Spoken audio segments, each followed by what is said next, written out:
Сәлеметсіздер ме, құрметті көрермендер? Тұлғалар тағылымы хабарының кезекті санын бастаймыз.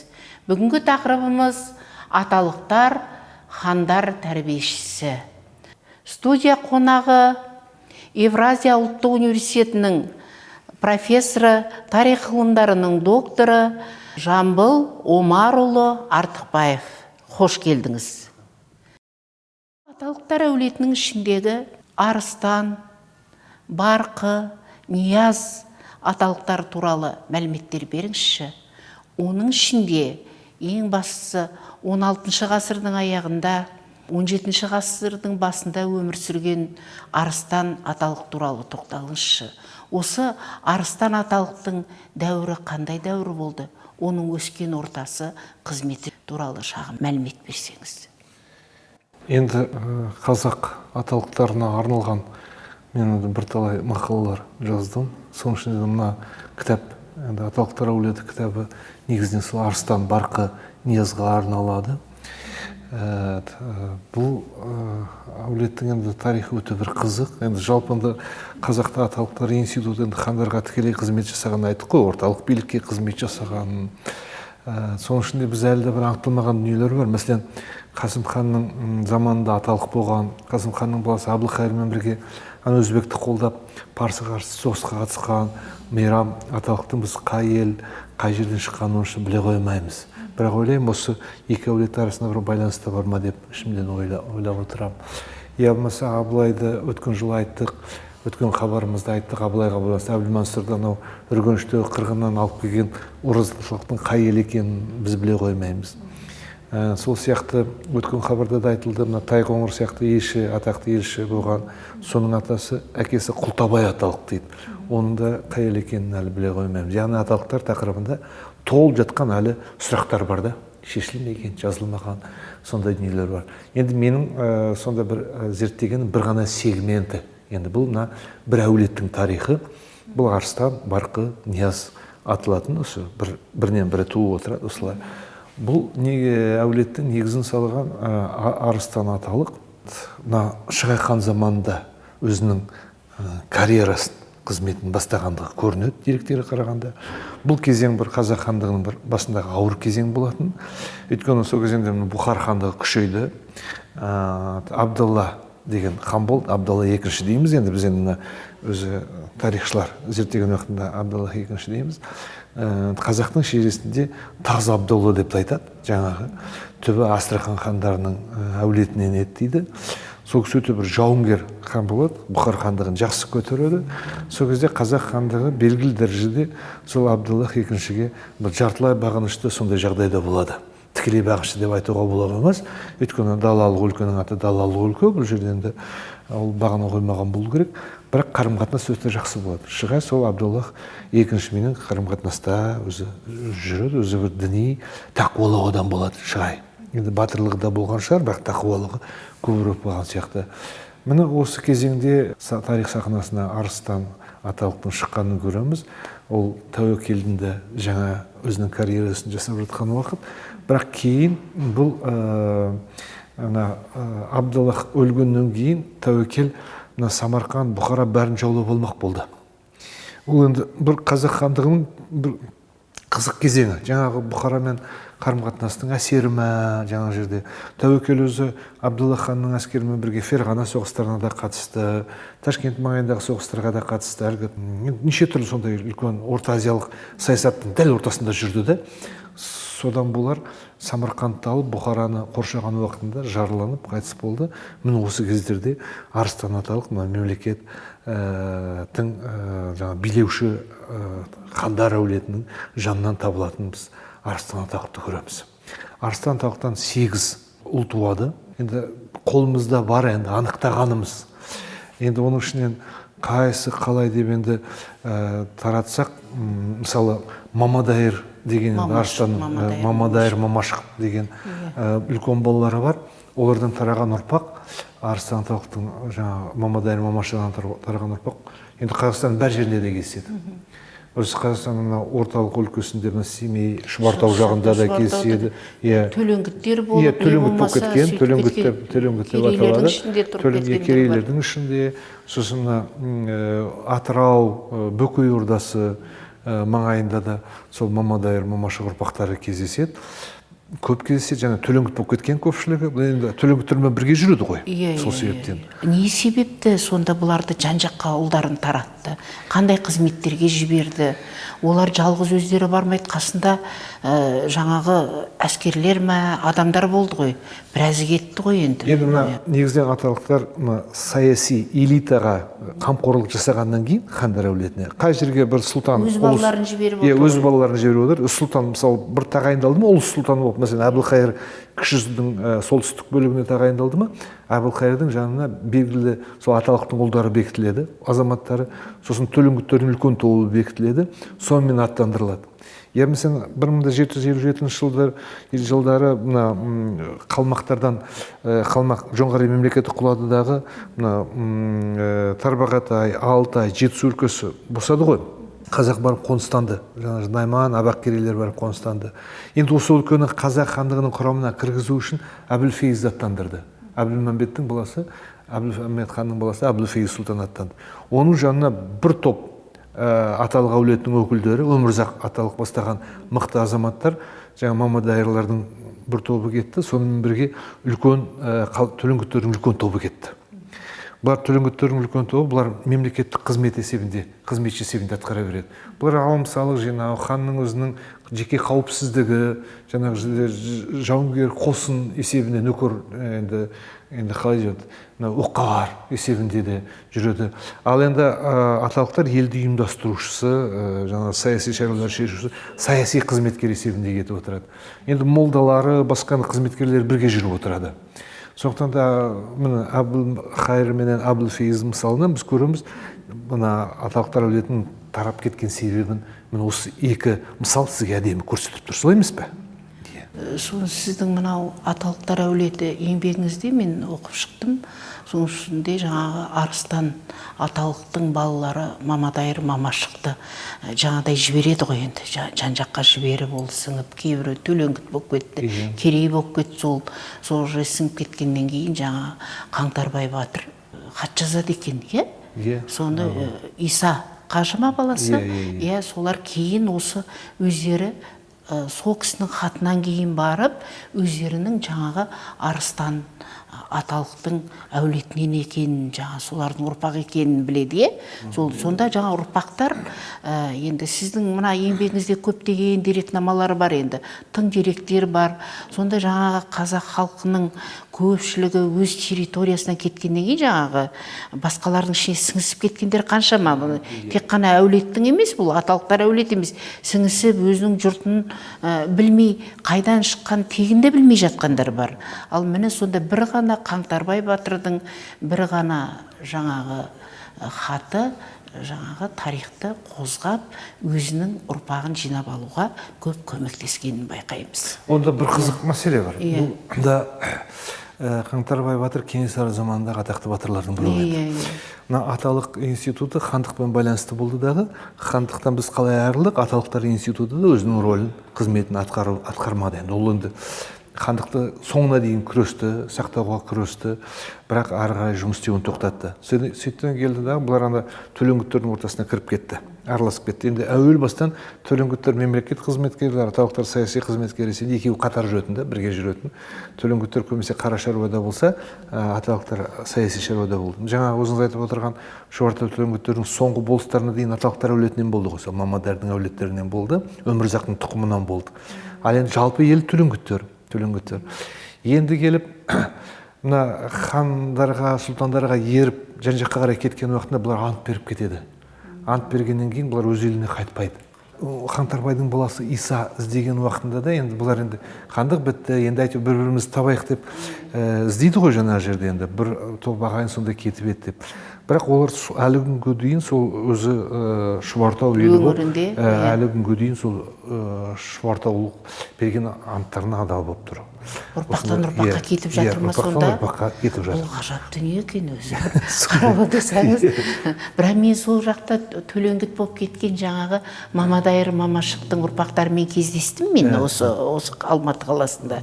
Бірақ өзі осы біз осы әулеттенбіз деп айтып отырған естідім. Сонау өздерінің шыққан жаңағы ел территориясына сол Жаңарқа өңіріне барып ескерткіштер орнатып өздері. Сөйтеді, ол байланыс бар. Енді мысалы жайық бойындағы төлеңгіттерді оларда енді шежірелерін біледі, Мамадайыр екен, Мамаш екен, басқаларын біледі.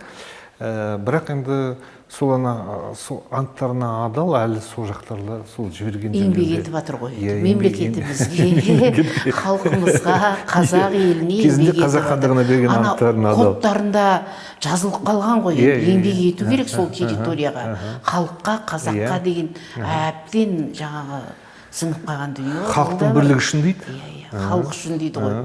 Бұл ғажап дүние бұл. Сосын Ташкенттің түбінде Тоғызақ деген атасы бар. Арыстаннан тараған бір бала сонда қалған.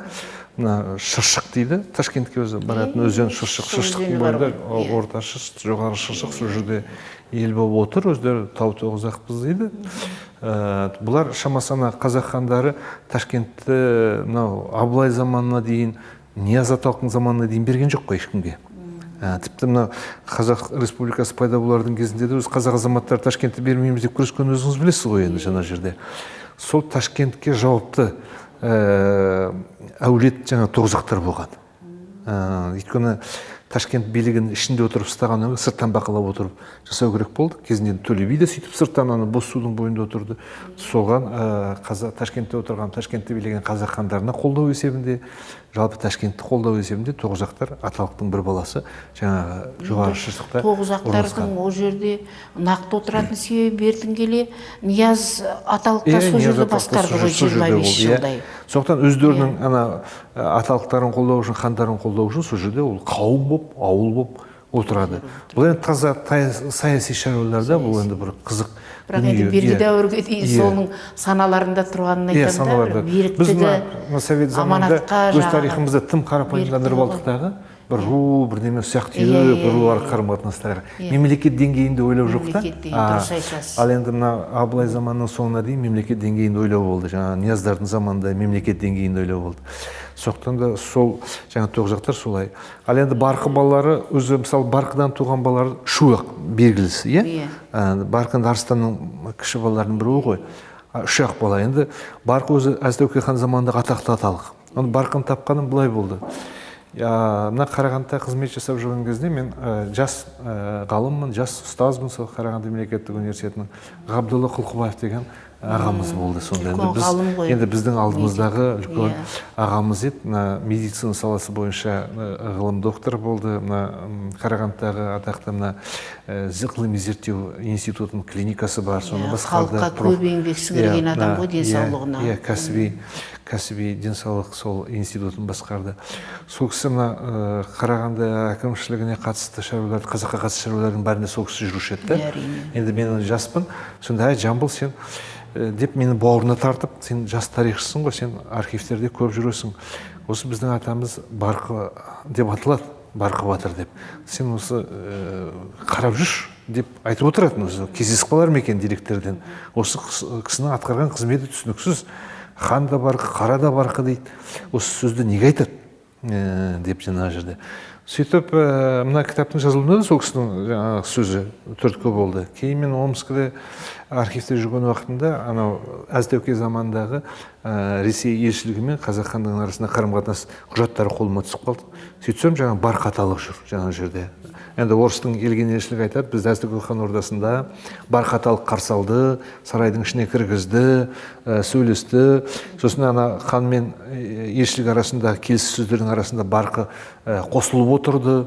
біздің ортамызда бір Тауышкемерген деген саудагер бар еді, сол бірдемені жөнсіз айтып қалған уақытында соған ұрысты деп жаңа жерде соны айтып отырды дейді. Сол барқа аталық, мәселен, Әзтөке хан замандағы мықты аталық енді, иә? Мықты аталық. Әзтөке хан сол кісінің ақыл ойымен жүріп отырды. 17-ші ғасырда. 17-ші ғасырдың соңы ғой енді. Сонда барқа аталықтан қалған 3 бала бізге белгілі. Қалғандары қайда? Яғни оларда бір тапсырмаларменен жан-жаққа кетті. жан-жаққа кетті, сол жақта қалды. Қытай қазақтарының ішінде жүрме, ол жақта да бір барқы деген бір ата кездесіп қалады. Осы кездесті. Қытай қазақтарының ішінде барқымын деген адамдарды көрдім мен. Бір мемлекетшіл тұлғалар ғой бұлар. Мемлекетшіл тұлғалар. Бұлай 18-ші ғасырдағы Алмағайып заманда қазақ халқының жаңағы ұстанымы мықты болған ғой. Ол жеке-жеке ру болып әрқайсысы тарам-тарам отырса, ұлт болып қалмаушы еді, мемлекетіміз қалмаушы еді, жоңғария жұтып жіберуші еді ғой, енді жасыратын жоқ. Бірақ сол кезектегі ұстаным жаңағы мемлекетшілдік, қазақ халқы деген ұғымның мықты болғаны ғой енді. Енді осы қай кез келген мемлекет өзі орталық билігімен мықты ғой. Орталық билігі неғұрлым мықты болса, сол мемлекет мықты болып есептелінеді. Енді біз аталықтар институты, хандар институты, төлеңгіттер институты қоғамдық ортадан кеткен уақытында біз енді билер мен батырлар ғана белгілі болып қалды дағы. Біз енді соларға көбірек акцент қойып отырдық. Шын мәнінде билер мен батырлар бұл енді әкімшілік территориялық сондай бірліктердің басшылары. Енді мысалы аудан басшысы, облыс басшысы деп айтамыз ғой қазір, солай емес пе, иә? Сондай басшылар. Ал енді негізінен орталық билікті жүргізуші бұл жаңа аталықтар, олардың қарамағындағы төлеңгіттер, сосын хандар. Міне бұлар орталық билік. Орталық билік неғұрлым мықты болған сайын, жалпы мемлекетте мықты болады да. Өйткені енді қандай да болмасын, бытырап жүргеннен гөрі енді бір орталықта мемлекет жақсы ғой, күшті болған ғой. Сосын мемлекеттік санада орталық билік бар жерде күшті болады. Ал енді орталық билік әлсіреп, рулық билік күшейіп кеткен уақытта сепаратизм жаңа жерде. Ан жерде біреу хан, жерде біреу хан, жаңа жерде қарақандар көбейіп кетеді. Бас-басына өңшең би болады деуші. Өңшең би, Абайдың айтқаны қиқым-сиқым болып кетеміз. Біз оны 19 ғасырда бастан өткөрдік. Ал енді жаңа дұрыс айтып отырсыз, хандық мемлекетшілдік сана сол заманда өте қатты қалыптасқан, жаңа ұлттық сана, мемлекеттік сана. Сондықтан отаршылдыққа төтеп беріп, жаңа жерде не бір қырғынды бастан өткөрсек те, жаңағы мемлекеттік сана, ұлттық санадан біз айырылған жоқпыз. Аталықтар әулетінде үшінші бір ірі тұлға Нияз аталық қой. Нияз аталық сол 18-ші ғасырда өмір сүрген, нағыз Алмағайып заманда бұның ортасы қандай болды? Бұның рөлі қандай болды қазақ даласында, қоғамында, мемлекетшіл ірі тұлға деп отырмыз. Осыған тоқталыңызшы. Нияз аталықты бір арнайы зерттеп, бір жеке монография жасаса дұрыс болар еді. Өйткені Нияз аталықтың өмірі 18-ші ғасырдың ортасымен мындай қызыл стрела дейміз, қызыл оқ сияқты жаңағы жерде өтеді. Бүкіл тарихи оқиғалар осы аталықтың маңайында жүріп жатады. Бұл Әбілқайырдың тағдыры, кіші жүз жаңа жерде Ресеймен қосылу процесі негізінен ол да Ниязға да қатысты. Қалай десеңіз былай болған. Жалпы Орта Азия қалалары, қалалық мәдениет, сауданың құлауы 15-16 ғасырлардан ақ басталады өзі. Анау құрлықтық сауда қалай тоқтады?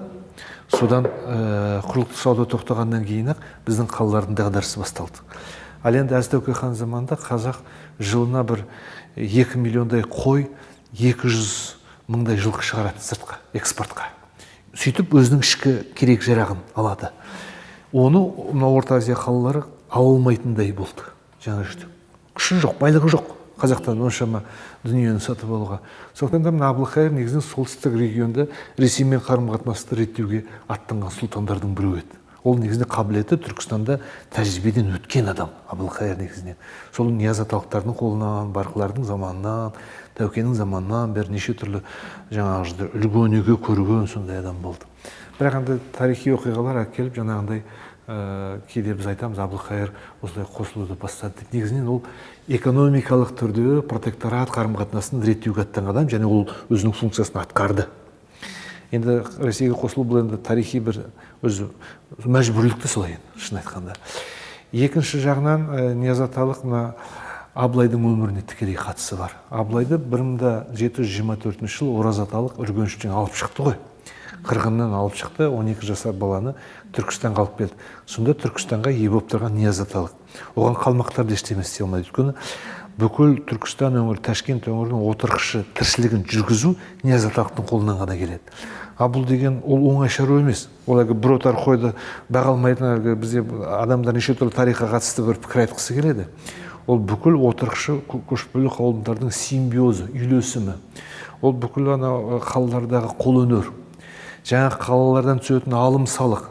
Мәселен, қалмақтарға ешкімді жайдан жай алым салық төлемейді, егер де біреу реттеп отырмаса оның барлығы. Содан кейін егіншілік, бау-бақша. Әлі күнге дейін бұл оңтүстік регион бау-бақшамен өмір сүреді. Ал бау-бақшада өзінен өспейді. Ол жерде арық жүйесі керек, неше суландыру жүйесі керек. Солай емес пе? Біз оны қандай әлі күнге дейін күреспен болатын осының барлықтарын. Осындай жүйені сарт пен қазақтың арасындағы қарым-қатынас, осының барлығын реттеп отыратын Ниязаталық болды. Сондықтан да жоңғарлар да оған ештеме істей алмайды. Ал енді соны пайдаланып Ниязаталық Абылай сұлтанды жас 12 жасар баланы Төле бидің жанына беріп, тәрбиесіне беріп, өзі сол тәрбиеге араласып, сондай үлкен сұлтан бұл қазақтың болашақ ханын тәрбиелеп шығарды. Екіншіден, Фейіздің әкесі Әбілмәмбет хан, енді Абылайдың алдында Әбілмәмбет хан болды ғой. Сәмеке болды, Қайып, Сәмекеден Әбілмәмбет хан болды. Әбілмәмбет ханға қатысты деректер көп, жалпы Аталыққа да қатысты деректер көп. 1734 жылы кездесу, 41 жылы кездесу, 40 жылы кездесу толып жатқан деректер бар. Сонда Әбілмәмбет хан 38 жылы Түркістанға келді. Енді Сәмекенің орнына хан сайлануға, үлкен хан сайлануға. Сөйтіп хан сайланғаны, Ниязаталықпен келіскені, Ниязаталықтың хан сайлауды ұйымдастырғаны. Деректер бар. Бәрі деректер бар. Сосын Аталық пен ханның арасында қарым-қатынастарды қарап отырсаңыз, мындай бір дүние бар. Бұны біздің көрермендеріміз білу керек. Қазақта бір-ақ хан бар. Бұл Әзіреті Сұлтанның жанында Ақкигізге көтеріліп сайланған хандар ғана хан. Ал енді сонымен бірге ұлыс сұлтандары бар. Ұлыс сұлтандарын да хан деп атайды. Мәселен, Әбілқайыр ұлыс сұлтаны. Бірақ ана ел болғаннан кейін хан деп дәріптеп, келте хан дейді, кіші хан дейді, сөйтіп айтады. Абылай ханда 1771 жылға дейін келте хан болды, кіші хан болды. Бірақ ана документтерді хан деп жүре береді басқа жерде. Өйткені Әзіреті Сұлтанда сайланған жоқ. Әзіреті Сұлтанда тек қана Әбілмәмбет 1769 жылы қайтыс болды, содан кейін ғана Абылай сайланды. Әзіреті Сұлтанда үлкен... Осы кезде Нияз Аталық сол жерде атсалысты, хан көтерді, құтпа оқылу керек хан сайланғанда. Содан кейін ғана хан, оны үлкен хан деп атайды. Үлкен церемония ол деген. Ал енді бұлай марапаттап айта береміз. Енді қазір мысалы, не көп, мысалы, Қазақстанда президент көп қой. Ал енді шын президент біреу қой, сол емес пе? Сол сияқты бізде деректерде қарауыз, ой, 18 ғасырда 20 хан бар екен, 30 хан бар екен деп жаңа жерде. Шын мәнінде хандық жүйе былай келеді. Әз Тәуке хан, одан Қайып хан, одан Сәмеке хан, одан Әбілмәмбет хан, одан Абылай хан. Абылай ханмен енді 18 ғасырдың хандықтары аяқталды, одан кейін Ресей араласып кетті. Абылайдан кейін Әбілфейіз болу керек еді. Негізінен, егер Ресей араласпаса, біз бағаншылыққа түсіп қалмасақ, негізінен тәртіп бойынша Абылайдан кейін Әбілфейіз тәрбиеленген еді. Өзі бірін-бірі ауыстырып отыру, сондай дәстүрі болды. Сол Әбілфейіздердің тәрбиешісі осы Нияз Аталық. Әбілфейізді аманатқа беретін, өзінің баласын қосып, аманатқа беретін әлгі жоңғарға Абылайды алып шығу үшін осыны ұйымдастырған Нияз, өзі барған Нияз жаңа жерде Қалдан Сереннің ордасына. Осындай өзінің баласын қалдырады. Өзінің баласын қалдырған, інісін қалдырған сонда. Осындай үлкен қызықты шаруалары бар. Сондықтан да Нияз Аталықтың өмірі біз үшін толық әлі зерттелді деп айта алмаймын. Абылай қайтыс болды, Абылай қайтыс болғаннан кейін қандай ой болды, Ташкентке қатысты қандай жоспары болды, қазақ хандығының архиві қайда кетті, оны қайда тықты деген сияқты мәселелер біз үшін әлі де жұмбақ болып тұр. Зерттелуді қажет етеді ғой. Сол уақытта Аталықтар институтында жаңа бар болмысы айғақталады ғой. Енді бұл да. Сонымен бірге мына жаңа бір әңгімелерде айттым ғой, мына тағы да бір баласы Арыстан Аталықтың Тантай Тантай батыр. ол Санкт-Петербургке барып жүрген елшілік қызметін атқарған, үлкен елшінің қызметін атқарған. Ана кімнің Қайыптың бір хатында кездеседі, ана Петр біріншіге жазған хатында, мен сізге дейді үлкен елші қылып Тантай аталық, Арыстан аталық қолын жібердім дейді. Кіші елші қылып дейді, Тайқоңыр Құлтабай аталығын жібердім дейді. Аталықтар елшілік қызметін негізінде аталықтар атқарған көп жерде. Енді осы Тантай батырдың тарихы дәл нақты зерттелген жоқ. Енді қарап отырсаңыз, үлкен тұлға сол заманда. Мен ойлаймын, Қазақстан сыртқы істер министрлігі сияқты үлкен, енді бізде сол жерлерде сол кісілердің портреттері тұру керек қой.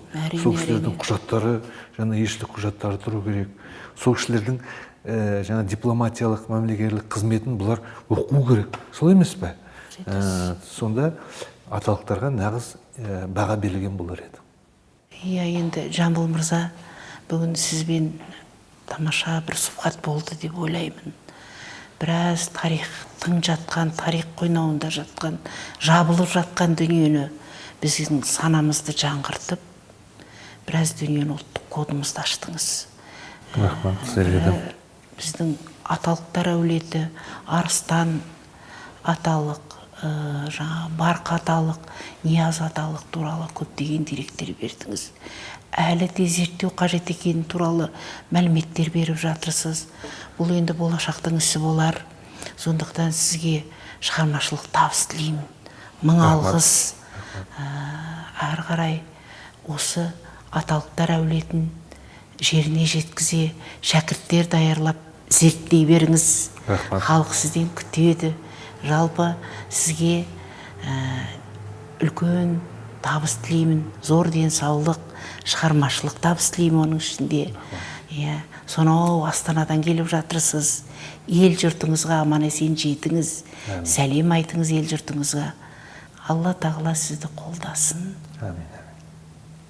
Құрметті көрермендер, аталықтар хандар тәрбиешісі атты хабарымыздың екінші бөлімін аяқтаймыз. Сау, сәлемет болыңыздар.